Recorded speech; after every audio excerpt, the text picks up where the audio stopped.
So guys, punta kami ng Home Depot. Sa atin is hardware yan. So ito siya.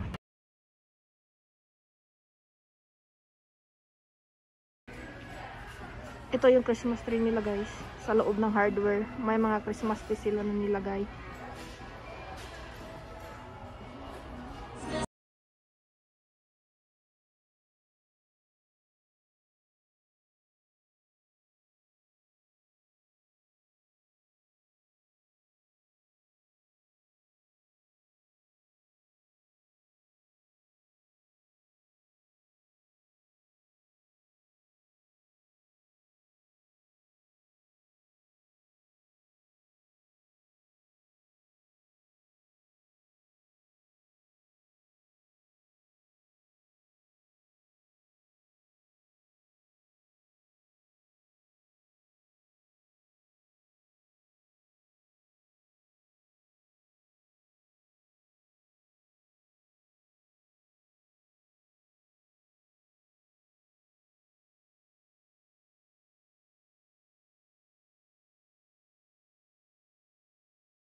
sa mga flowers at saka mga appliances kasi yun lang naman talaga ang importante na ma-share ko sa inyo kasi sa hardware natin, walang ganon, di ba? So, yung mga tools, hindi na kasi natural naman talaga sa hardware. Maraming mga tools dyan. So, anyway guys, shout out dyan kay Lorena TV. Hello! At saka guys, kung bago ka pa lang sa channel ko, i-subscribe mo na yan. Thanks for watching and like and subscribe. Don't forget to hit the notification bell para update kayo sa next video natin guys. Bye guys!